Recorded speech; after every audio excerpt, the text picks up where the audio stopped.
మనం ప్రతి భారం నుంచి మనం విడుదల పొందుకోవాలి.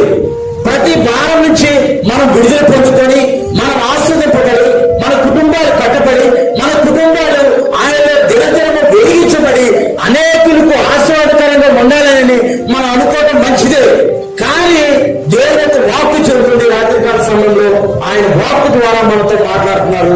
మీ ప్రతి భారం నుంచి మీరు విడుదల పొందుకోవాలంటే, మీకున్న ప్రతి భారం నుంచి మీకున్న ఇబ్బందుల నుంచి మీరు విడుదల పొందుకోవాలంటే మీరు ఒక దాన్ని విడిచిపెట్టాలి. అదే పాపము.